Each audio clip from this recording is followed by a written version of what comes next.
Welcome back, everybody. It's your time to EdUp on the EdUp Experience podcast, where we make education your business. Dr. Joe Salustio here with you again. We're fast approaching 450 episodes of this podcast. Who would have thought? Not me, for sure. Every single day when I think about what we've accomplished, I'm blown away. And then I get another guest to come on, or a set of guests, and I'm like, okay, wait a second, is this real? This can't be real, but it is. And we're so happy that we have audience interest in continuing these episodes. We've interviewed about 140 college university presidents at this point, on our way to 200. It's just on and on and on. Of course, visit www.edupexperience.com for your listening pleasure. Find what you want when you want it, because we categorize let me try that again. See that's how good I am on the microphone. We categorize everything: community colleges, private colleges, public colleges. You can find exactly what you're looking for. Today, I'll tell you exactly what you're looking for. You're looking to hear from the two guests I have with me today, who are absolutely incredible. In fact, I could not find the appropriate sound effects to introduce them. So I downloaded some things, and I went through some old sounds, and I think I've found the appropriate ones here. So first I'm going to bring, here he comes, ladies and gentlemen. His name is Jonathan Durko, and he's president and co-founder of the Association of College and University Educators. Yeah. Ooh, there he is. Jonathan, what's happening? Hey, Joe. Thank you so much. Great to be here. And of course, an esteemed gentleman with many, many years in higher education, and even more important than that, incredible years of impact within higher education. And literally, I spent time going, how do I appropriately introduce him? And I thought, applause. Nah, he's gotten too many of those. I'm going to give him an even deeper, oh yeah, here he is. Yeah. His name is Dr. Eduardo Padrón, and he is president emeritus at Miami-Dade College. Oh yeah. Eduardo, how are you? Doing fine, my friend. Good to see you. So I don't know, how'd you feel? Applause or the oh yeah? What do you like better? Oh yeah. That sounds good. Okay, good. I'm glad you like it. I am so honored to have you both here today. Thank you for coming. You know, higher ed's a funny animal these days. Dr. Padrón, I want to start with you to kind of set the stage for us. You know, student success is more important now than it's ever been. There's the future of work. We have the battle for talent. We have the value of higher ed in question. We have a resurgence of community colleges in the United States because of all of the things I just mentioned. Set the stage for us a little bit. Where is higher ed today? What are some of the key learnings we've had and key issues for the future? I think the best way for me to describe that is to say that higher ed is in transition. Before, I would have told you, as I have said many times before, that higher ed in general, and there are always notable exceptions, is about the only industry that's still trying to get into the 21st century. I think that that's a reality, and I think most of my colleagues would agree with that. And yet the irony is that higher ed today is more important and more necessary than ever before. If you think about just not too long ago, mid 20th century, etc., you would find that only the very few, the elite, the privileged ones, would go to college or universities. And that was perhaps okay, because the majority of Americans could go into offices with little education, could go into offices with mostly factories and make a good wage that would allow them to reach middle class status and be able to achieve the American dream. Well, that's less and less today possible, because today the level of knowledge and skills that are necessary to get the new jobs that are being created in our economy is at a much higher level. And what happens is that unless you have a credential or a degree from college, it's very difficult to achieve middle class and to be able to achieve the American dream. The fact of the matter is that if you look at the statistics, about 2/3 of all the new jobs that are being created in the United States today require that post-secondary credential. And so that's my concern, and that should be the concern of a lot of people, because for us to keep our leadership as a nation, we need to make sure now that most Americans will have the opportunity not only to have access to college, but to be able to succeed in college. And that's where, making sure that we all concentrate, put students at the center of decision-making, that we concentrate on making sure the students succeed is more important than ever.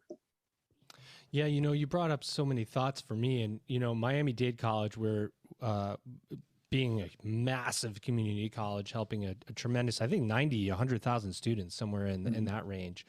And you think about the future of work and the skills development and this conversation that I know you're hearing of, well, you don't need college anymore. You just, college isn't worth it. And there's this competing anti-intellectualism movement that makes people, frankly, I find it very confusing, because I am a huge believer in education and what it can do for not just your skill development, for your whole life. Short-term gain, but long-term, really long-term gain. Many people have been really focused on that short-term gain and not looking at what the long-term gain is for higher education. And so then somebody comes on and goes, well, you know what, you could be Elon Musk. You can just go on and start your own business, internet company. And, maybe there's one Elon Musk for every 10 billion people that will come through.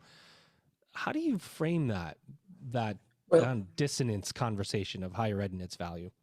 Well, first of all, it's interesting that most of the pundits and people who tell you college is not for everyone, basically they're talking about other people. They're not talking about their children and grandchildren. Yeah, who they're going to send to college. If you really look deep into them, not only they're spending a lot of money making sure that their children get the best education possible. So I think that argument holds no water. I really feel that there are many things in the higher education world today that really have to change. And some institutions are doing better than others. But the fact of the matter is that many of the old ways no longer apply. And if we want to be able to maintain the students and be able to take them to the point where they graduate, we have to really review again the practices that we include in higher ed, teaching being one of them. The student success movement is something that started a few years back, and a lot of institutions are working very, very hard to really concentrate on making the students successful. Very different from my time as a student, where it was swim or sink. And the responsibility, 100% of the responsibility for my success was on me. Nobody else claimed to have, being an equal partner in my success. But what's happening is, and the real dilemma here is that most of the responsibility for a student's success has been quite one-sided. And what I mean by that is that most of that accountability and responsibility has been placed on the student affairs sides of the house,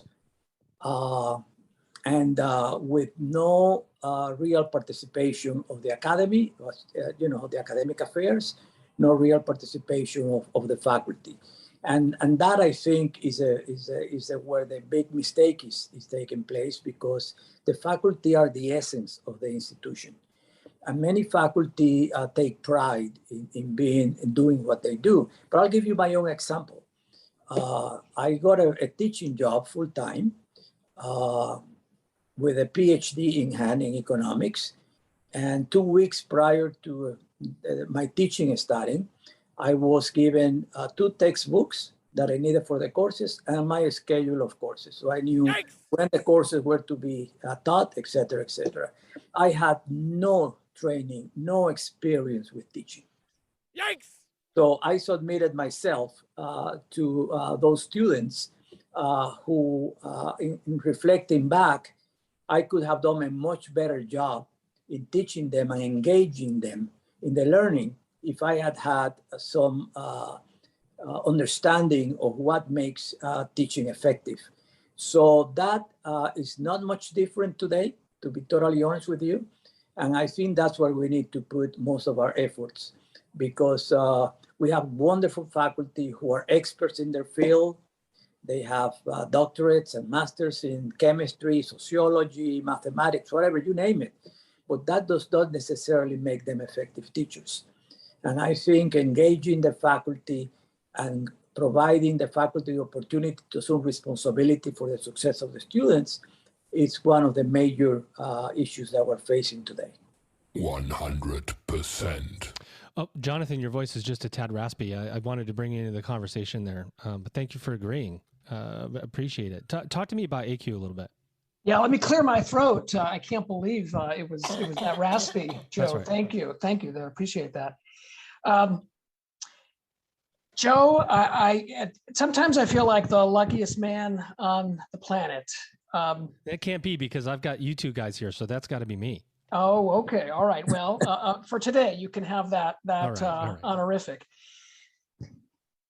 The story of ACUE started as a conversation, just like this in many ways. 8 years ago, a dear friend of mine, Matthew Goldstein, who led the City University of New York system and achieved incredible things over his tenure, in conversation with Matt, in conversation with Eduardo, in conversation with Elmira Mangum from Florida A&M University, where she was president at the time.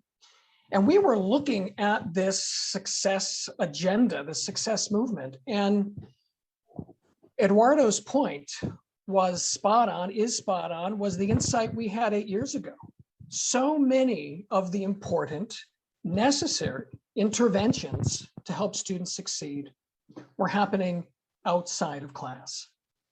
Think advising, think support, think use of data analytics.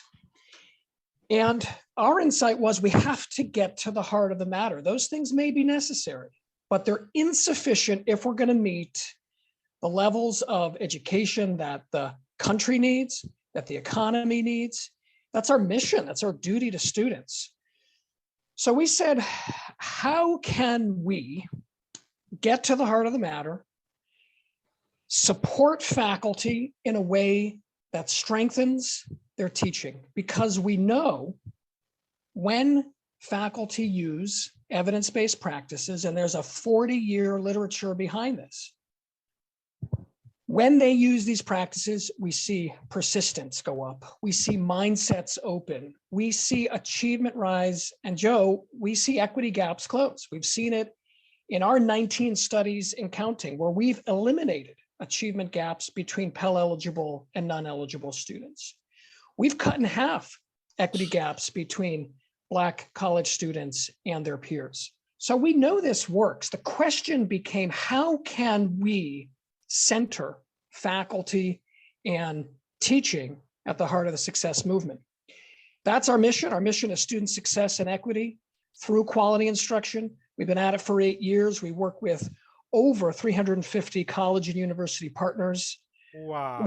We're supporting about 20,000 faculty, 10,000 who have earned and hold an ACUE certificate. And that means that they not only have learned, but they are implementing, they are changing their teaching practices with the approaches that we know work.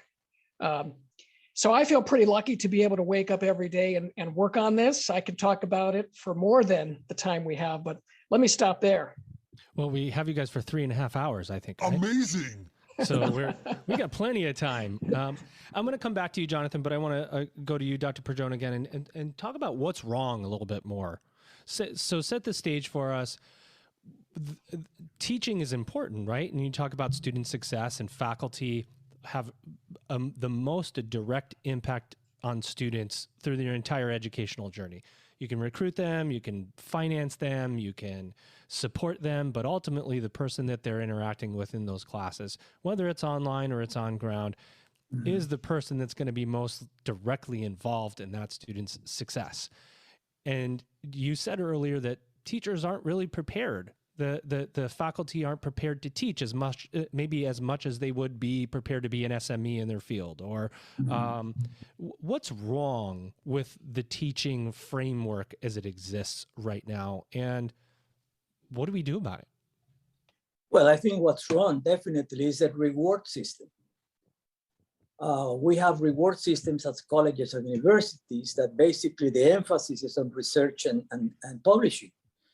And unless we change the reward system to really identify and reward teachers for being the best that they can be in terms of getting the students engaged in the learning process and the success of the students, nothing really is going to change. We need to invest in faculty. We need to invest in faculty in ways that they have the opportunities to learn, get the ability to use practices that are being proven effective in the classroom.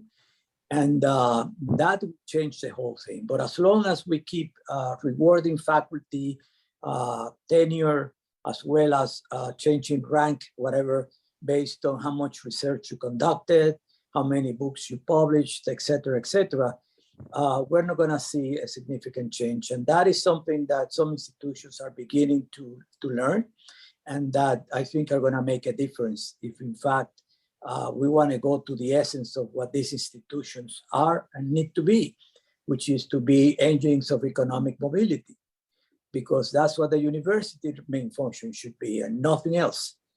So I'm the optimist. I believe that, but it's going slow.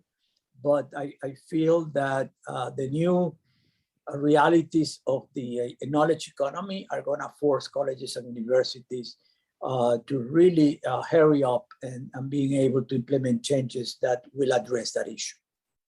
Do you think that institutions, by and large, focus enough on the professional development? You know, and the reason I ask this is through my career in higher ed, you always hear, well, faculty professional development. We got to invest in faculty professional development. But sometimes there isn't as much of a system around that with specific outcomes and inputs and outputs like we would for a student. You know, where there's an input, there's an output. And what are the learning outcomes that we expect? And how are we going to put those into place? And it's more of an additive, like we've got to do this. But there's the structure fails. So, I mean, is that true, or am I making this up? Well, it's possible that I'm making it up, but then, you know, is there a true focus as there needs to be? Joe, we've seen that we've had to turn this from a nice to have into a need to have. You know, I think that's what you're getting at, and key to that has been to show very explicitly with quantitative data the value that returns to a faculty member in a more rewarding job, to a student in a better education and a degree, to an institution with increased graduation rates, retention rates, and by the way, the associated tuition revenue from increased retention and completion. But to make those connections very clear between investment in your faculty and the outcomes that all these different parties seek. But it's funny, you know, when we started, we worked with many pilot institutions. We worked with some of the best teaching centers and teaching center directors, subject matter experts, faculty, to build experiences that faculty would love, a learning design where faculty would see themselves, learn, change their behavior, leading to measurable impacts. And you know, we naively thought, build it and they will come. Higher ed thinks that all the time. Enter the sound of crickets. And I should have downloaded that. Yeah. Yeah, but what we quickly realized and made a quick pivot was simply having a better faculty development mousetrap isn't enough. And what we learned and what we do is sit down with institutional leaders, stakeholders, faculty leaders, faculty, to develop a holistic plan that starts with their strategy. What are your goals? Let's identify pain points, areas of high dropout, you name it. and see how support to faculty is part of that strategy. Second, with an eye to equity, to make sure that any of this work is closing equity gaps and advancing the equity imperative. Third, we spend a lot of time talking about approach to make sure that this isn't a nice add-on on a weekend, but job embedded, consistent, regular. That's the kind of meaningful experience we know actually leads to change. Fourth, and there are 5, so I'm almost done. Fourth, that the work is evaluated, both the leading indicators, changes on the faculty side of the equation, and the lagging indicators, changes on the student side of the equation. Those data are gold because it allows us to show the value to turn this from a nice to have into a need to have. And the last domain that we give a lot of thought to is culture. How is all this happening in a way that celebrates your faculty, deepens their expertise, prizes their work as part of student success, as opposed to something off on the side or separate from student success?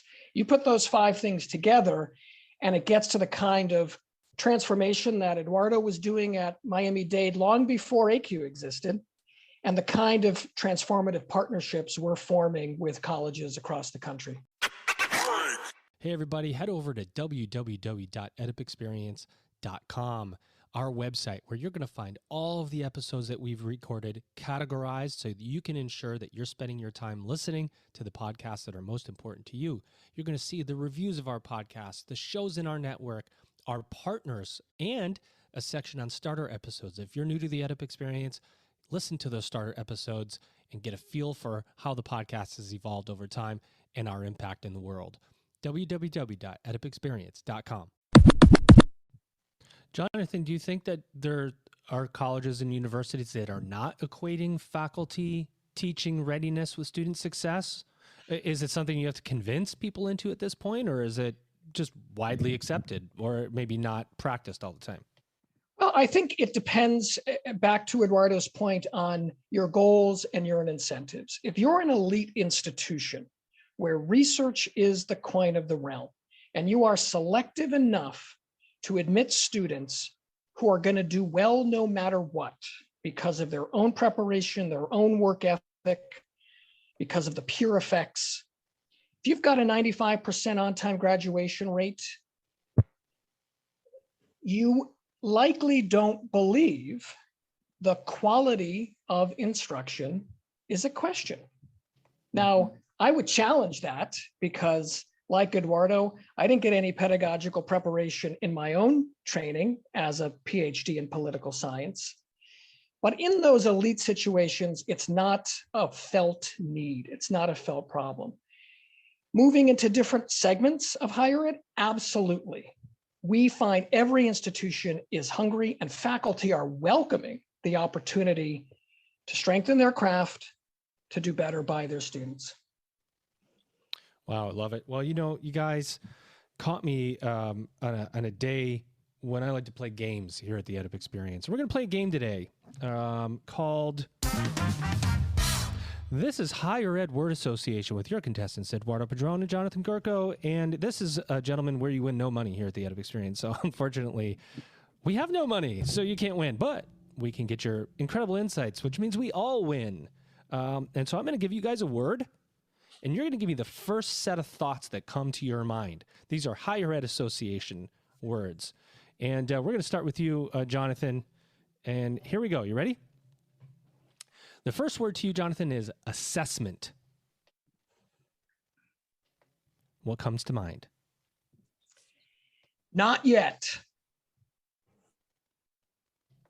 May I elaborate? Yeah, you get to elaborate. This is your time.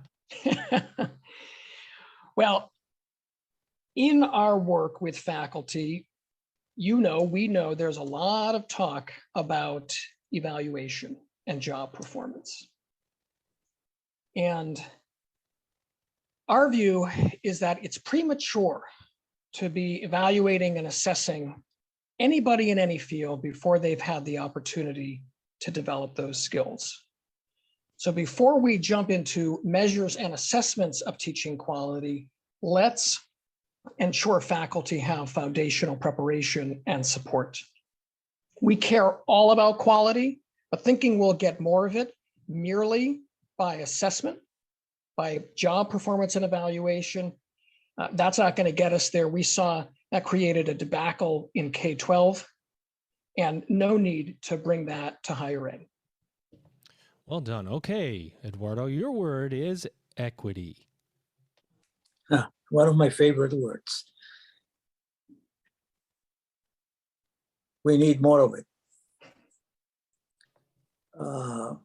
Frankly, that is something that many institutions and many of us are waking up to the reality that if we're going to succeed institutionally, if we're going to succeed as a nation, we need to have a more equitable system that allows all individuals to have a fair chance to succeed.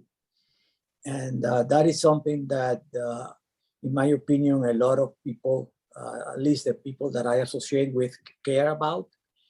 And where the challenge comes is in not knowing exactly how to go about it or how to really achieve it.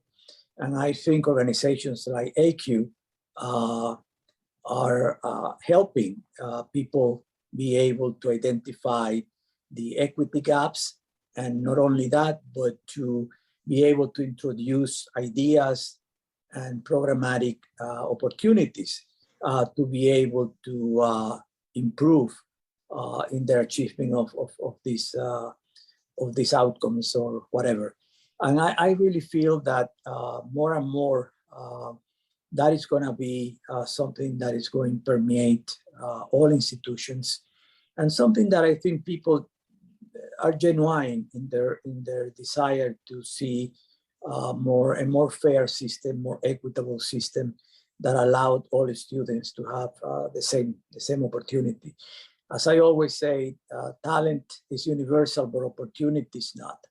So if we can really change the opportunities for students to have the same chance of developing and succeeding, that's going to make for a better world. And that is something that this nation desperately needs. Wow. Okay. Jonathan, back over to you. Your word is grading.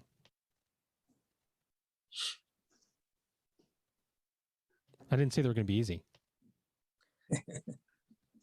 Inequity. Elaborate.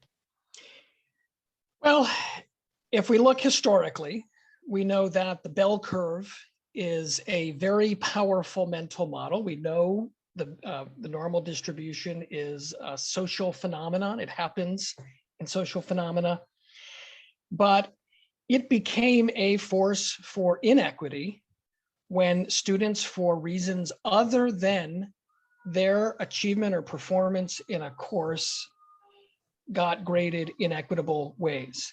And in fact, I like to define equity as achievement and outcomes indistinguishable by race, class, ethnicity, income level, sexual orientation, all of the big classes.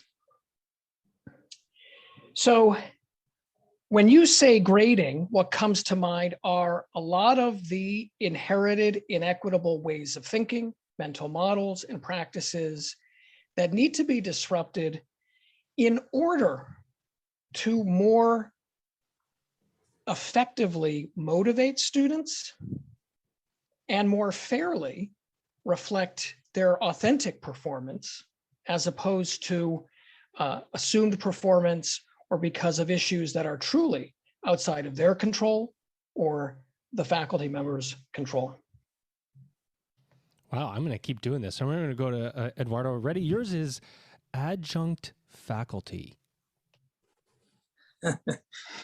Well, that's nowadays is a subject of a lot of discussion, because as you know, more and more institutions are increasing the use of adjunct faculties to deal with the economics of the college or the university. And I really feel that adjunct faculty can add a lot of positive things to the institution if properly supported, if properly treated. What I find is that sometimes many of these adjunct faculty are practitioners that bring their practice into the classroom, and that's very good for the students. When you bring a judge or you bring an architect that is practicing their profession into a classroom, that I think has a significant benefit for the students. But the problem is that at many institutions, and again, for economic and many other reasons, the adjunct faculty are not treated at the level that they should be. They are treated like second-class citizens. And they are not provided the same opportunities, again, for professional development, because you expect, the expectations are that the adjunct faculty will be as effective teachers as the tenure faculty at the institution. But very often they don't have access to the professional development opportunities that are provided for the regular faculty. And I think that's a big mistake, because I think, the adjunct faculty can be as passionate and sometimes even more passionate than the regular faculty in teaching with the students. As a matter of fact, many of them are teaching at institutions not so much because of the money, but because of their love of teaching. And I think it's important that we recognize the merits, and we recognize the opportunities that they provide to bring a different set of ideas, a different mindset to teaching. And they need to be rewarded properly, and they need to be especially professionally supported so they can be the best that they can. If you were listening to this episode of Higher Ed Word Association and you didn't learn anything, then you weren't properly listening. My contestants were, of course, Eduardo and Jonathan. Thank you for playing. We love Higher Ed Word. You know what? I came up with it, and I just keep doing it. I love Higher Ed Association because it puts somebody and really pulls out the emotion of these things without the preparation, and you get to really see what those first couple of thoughts are.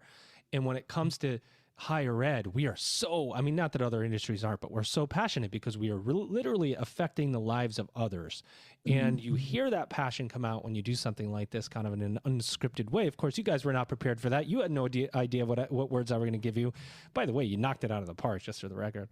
But teaching competencies that teachers should know in a framework, and Jonathan, this one I'm going to kick to you, that there's a framework that you all use, and you have courses for faculty to improve.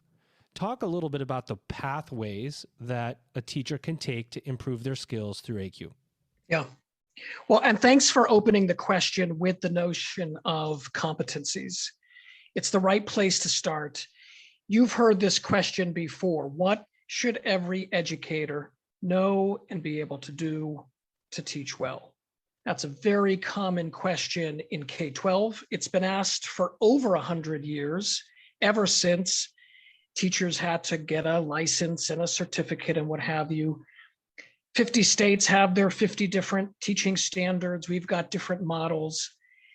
But higher ed had never answered that question for itself. And if you don't believe me, you and your listeners should get an amazing book called The Amateur Hour. The title tells it all, by my friend John Zimmerman, who's a historian at UPenn. And he chronicles over 200 years in American higher ed, how research has been prioritized, teaching has not been prioritized. So that was our first task, to answer that question. We did it with higher ed. We did it with a deep dive into the literature, such that we have a really good answer that now has been put out to the field and embraced, called the ACUE Effective Practice Framework, 25 core teaching competencies organized into 5 very familiar domains of practice. Well done. Well, look, thank you. We could have stopped there. Frankly, we could have put that out and recommended it to the field to embrace. But we knew, as too many white papers and blue ribbon commission papers happen, those papers live on a shelf and collect dust. So what we said is, let's create learning experiences for faculty such that they will be prepared and actually implement practices across those 25 competencies. That became a design puzzle, a wonderful design opportunity. The result was not workshops, because we think, although they have their place, sometimes you leave a workshop and the people who lead the workshop cross their fingers and hope they have had an impact. And we said, we need a learning design where we have greater confidence. So we created courses for faculty, graduate level, credit bearing courses, such that an institution like Miami-Dade will sit down, will talk about their goals, their strategy, will find ways to recruit faculty in large numbers who are excited about the opportunity, enroll them into these experiences, which might take 6 weeks, 8 weeks, might take a year, in order to prepare them in all of those areas of effective and equity promoting practice. That's how we've gotten to those stats I mentioned earlier: 20,000 faculty supported, 10,000 certified, the balance on their way. And that's also how we got to the efficacy studies, to track the work, follow and study the impact those ACUE certified faculty have to show the value. So if you step back and wrap all that together, that's very different from offering high quality services like through a teaching center, which we need. They are key partners in this work, or recommending competencies and seeing what happens, but getting really intentional about our work with institutions. If I may add, what I think is encouraging is to see the excitement of faculty that go through these courses and the pride that they exhibit, knowing that and really visualizing the impact that learning has on their students, and how much their students improve in their ability to grasp the content, in their ability to put it into practice, and to have the application of that knowledge. And that is something that is, I witnessed that myself. And that's why I'm such a great supporter and cheerleader for what ACUE is doing, because it works. And the faculty, frankly, are the greater beneficiaries. And I have seen the impact and the effect of their going through these courses and really achieving a different level of quality teaching that is a source of pride for everyone. And what Eduardo adds busts so many myths out there. You know, faculty aren't interested in this. That is nonsense. We see demand through the roof for opportunities to deepen your practice, to have more effect on your students. Another myth: we can't get our faculty to do anything. Nonsense. Through culture and recognitions and incentives, both employment, professional, cultural, of course you can. Myth: oh, does this stuff even work? Of course it does. There's a 40-year literature, and we've got our own efficacy studies. Wow. Well, you guys got a lot going on. There's so much more to talk about. I feel like, Jonathan, we've got to have you back. There's too many things to touch on. Faculty are the lifeblood of a higher ed institution. They, just like any of the rest of us, need to be nurtured and taken care of and developed professionally with opportunity. They're a direct impact on the students. You guys have a direct impact on those faculty members, and I applaud your efforts. And so I want to ask you our two final questions. Jonathan, you get one. Eduardo, you get the last one. Jonathan, to you first. What did we miss about ACUE that you want to say today? There hasn't been enough time to talk about your work, but what are any key points we missed? Anything that you want to bring up? The website, anything, classes that are coming up, speaking engagements you have, anything at all? Yeah, well, thank you. I mean, that's very generous of you. I obviously am biased and think that ACUE is doing the best job out there in the most responsible and trusting way. But I'd actually like to broaden the lens a little bit. We've had a national commitment for more equitable student success. And we've been going about that as I listen to the talking points, largely focused on access and affordability. And it may be a third around support. And where I think our work goes is to the heart of the Q word, quality, the quality of experience, the quality of learning. And we've got to get quality as firm on the agenda as access and affordability if we're going to reach these goals. When we do, I think we see a professoriate transformed. Before the pandemic, there were 1.5 million instructors in America. We have only begun this work. We're not the only folks in this work, but I want to make sure that every single professor has the support that he or she needs to deliver the quality of education that every student is expecting. Wow. Dr. Padrón, last question to you. I'm going to amend the question a little bit because we usually will ask folks, what do you see as the future of higher education? But I'm going to add onto that and say, what do you see as the future of teaching in higher education? Okay. I don't have that magic ball to answer that question. Wait a minute. I read your bio. If anybody in the world has the magic 8 ball to tell us the answer to this question, it has to be you. By the way, your bio, it almost looks fake with all your accomplishments. Congratulations to you, what you've done. Thank you so much. Well, I think the future of both higher education and teaching are great, and I'll tell you why. Because the reason why we have named this century the knowledge economy is because knowledge is fundamental for the success of cities, states, nations. We know that that's the most important weapon that any country, any nation can have. And that's why having the opportunity for all kinds of people, the young and the not so young, to be able to learn, acquire new knowledge and new skills that allow them and equip them not only to succeed in careers, but to be more effective citizens and to be able to have more fulfilling lives. It's essential. And any leadership at any level that understand this will make sure that higher education and learning and teaching become fundamental opportunities for every citizen in the nation. So I feel very optimistic that more and more we're recognizing that very fact.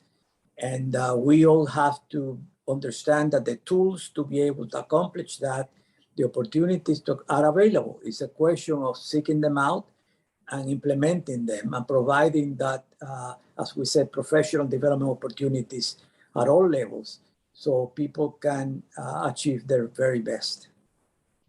Wow.